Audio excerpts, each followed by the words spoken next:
up? Welcome back to my channel. It's your girl Lay, and I'm here with another video.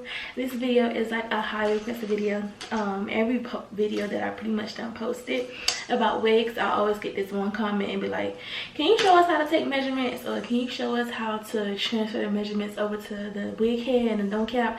So today's video is going to be just that. I'm going to be showing you how to take your measurements for your wig. I pretty much know my measurements off the back of my head because I make wigs for myself a lot, but I'm still going to show you guys step by step on how to take measurements, this is going to be part 1, and then part 2 I'm going to show you how to transfer it over to the wig blocks and how to pin it on the mesh dome cap and how to do guidelines. So that will be part 2. So part 1, I'm going off my chart. Y'all can't really see it. I'm going to post it on the screen, but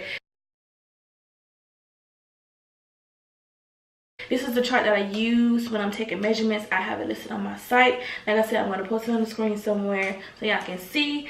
So I'm going to go based upon this chart. So the first one is circumference. So you're going to take your measuring tape. Okay, boom, this side. So this side is inches. You're going to take this middle part. The middle part is going to be the end. So you're going to take this part. You're going to wrap it. Oh, first thing, make sure you have braids in your head. Most accurate results are with braids. I have 10 in my head. They look ragged because I'm about to take them out and redo them, but I have about 10 braids. I suggest having between 10 to 20 braids. The flattest braid down will get you the most accurate results.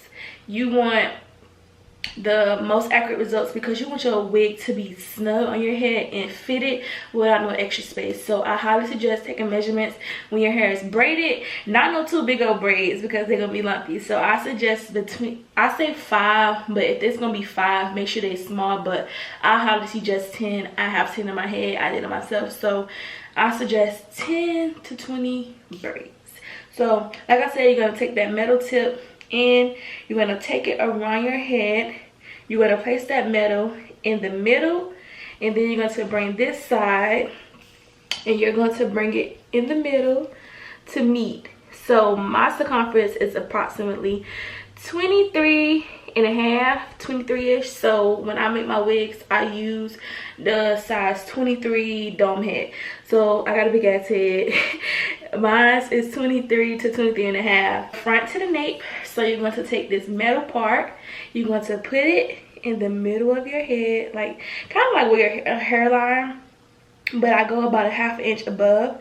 So you're going to put it in the middle, and then you're going to take that measuring tape all the way back to the end of your head, and then that number that you get in the back is going to be where it stops, ear to ear across the forehead. So you're going to take that metal, again the metal is the end, you're going to take the metal, come right here, right by your ear, and then you're going to bring it across, and then you're going to bring it to your other ear, and that's the front to the nape. So wherever your finger is stopping is the number, and mine is 12. The ear to the ear, but over the head. So you're going to bring it by your ear, you're going to take it over and come again by the ear, and whatever your finger is, that's going to be the number. So you're going to take that metal again, come right here above your ear. I go like right above the ear. You can move it up some to here, whichever one is fine, and then you're going to bring it across on the other side, and then boom, that's your temp number. Mine is 15 and a half nape of the neck. You're going to take that metal part, you're going to put it in the back like right here, and then you're going to bring the other side to this end. So this is how it should look. You're going to go like right where your hairline, so here to approximately right here. I can't really see, but my number is 5. So that is how you get your measurements. So you're making a custom unit, and I should have wrote those down.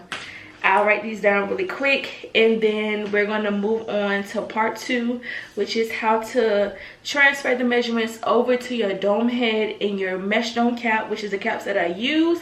And then I'm going to show you ladies how to create your guidelines. So stay tuned for part 2.